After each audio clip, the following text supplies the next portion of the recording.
Assalamualaikum warahmatullahi wabarakatuh. Perkenalkan, saya Andi Irian Basdra, NIM 20600119026, jurusan Pendidikan Fisika, Fakultas Tarbiyah dan Keguruan, Universitas Islam Negeri Alauddin Makassar.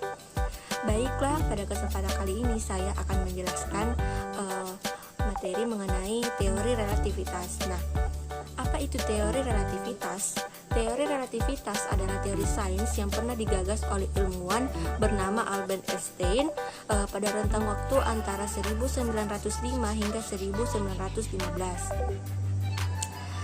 Secara mendasar, teori relativitas dapat dimaknai sebagai sifat-sifat konstan dari hukum fisika yang berlaku universal atau di mana saja.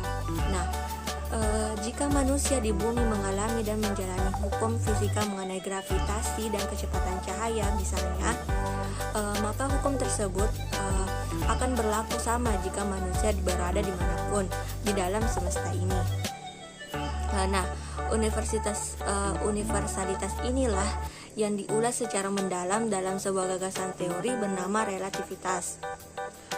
Meskipun hukum fisika tetap berlalu sama, perasaan tiap-tiap orang terhadap hukum-hukum tersebut akan berbeda satu sama lain. Misalnya, jika si A sedang menumpangi sebuah wahana dengan kecepatan yang sangat tinggi, maka si A akan merasa bahwa waktu yang ada di sekitarnya menjadi lambat.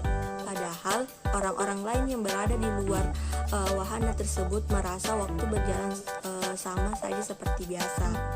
Nah, secara nyata, hukum fisika mengenai waktu sebetulnya tetap. Namun, perbedaan sudut pandang antara si A dengan orang inilah yang dapat berbeda atau dianggap relatif. Ada lagi contoh sederhana, misalnya jika si A melakukan sesuatu yang ia senangi, maka waktu seakan bergerak cepat. Sedangkan jika ia melakukan hal yang tidak disukai, maka ia merasa waktu berjalan sangat lambat. Adapun secara mendasar ada dua jenis konsep mengenai relativitas. Nah, Einstein mengembangkan gagasannya menjadi dua jenis konsep relativitas, yakni relativitas khusus dan relativitas umum. Nah, teori relativitas khusus menjabarkan tentang universalitas dari semua hukum fisika. Misalnya, kecepatan cahaya yang akan bergerak dengan kecepatan yang sama atau konstan bagi semua pengamat. Tidak peduli apakah kamu sedang berada di rumah atau di dalam pesawat terbang, kecepatan cahaya akan selalu sama dimanapun. Ini membuktikan bahwa hukum fisika juga ternyata berlaku konstan di mana saja. Dalam relativitas khusus, segala konsep alam dijabarkan melalui sebuah kerangka model yang dinamakan inersia, yakni sebuah kerangka acuan yang akan menganggap hukum fisika bekerja secara konstan di mana saja. Lalu Einstein menggagas konsep relativitas yang kedua, yakni relativitas umum. Nah, dalam gagasan inilah dijabarkan mengenai perbedaan sudut pandang dan juga gravitasi dari semua partikel yang memiliki massa. Nah, rupanya gravitasi dapat mempengaruhi keadaan ruang dan waktu. Dalam relativitas umum, ruang dan waktu itu juga bersifat relatif atau bisa dipengaruhi oleh faktor gravitasi tadi. Secara keseluruhan, memang relativitas umum lebih maju dan dapat melengkapi relativitas khusus. Namun, nyatanya keduanya sangat berkaitan erat dan tak dapat dipisahkan. Teori relativitas secara keseluruhan juga telah melengkapi gagasan Isaac Newton mengenai hukum gravitasi. Relativitas umum mengajukan gagasan yang lebih detail bagaimana gravitasi dapat mempengaruhi keadaan ruang dan waktu. Adapun bukti teori relativitas di sekitar kita,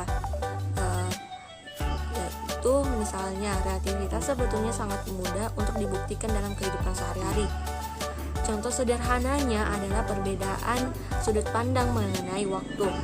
Kamu yang melakukan hobi kesukaanmu tentu saja akan merasakan waktu berjalan cepat, padahal orang di sekitar kamu akan menganggap waktu itu sama. Hal ini merupakan contoh relativitas paling sederhana. Bukti lainnya bisa juga mengacu pada kondisi yang dihadapi oleh astronot di luar angkasa. astronot yang berada dalam stasiun luar angkasa ISS dalam jangka waktu lama, jika usianya diukur secara detail, maka seharusnya usianya lebih muda dari saudara kembarnya di bumi.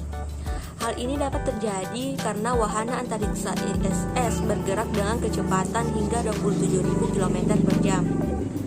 Jika satuan kecepatan ISS tersebut diukur secara relatif dengan waktu bumi, maka astronot yang berada di ISS akan menjalani hidup 8 mikrodetik lebih lama setiap harinya jika dibandingkan dengan manusia di bumi.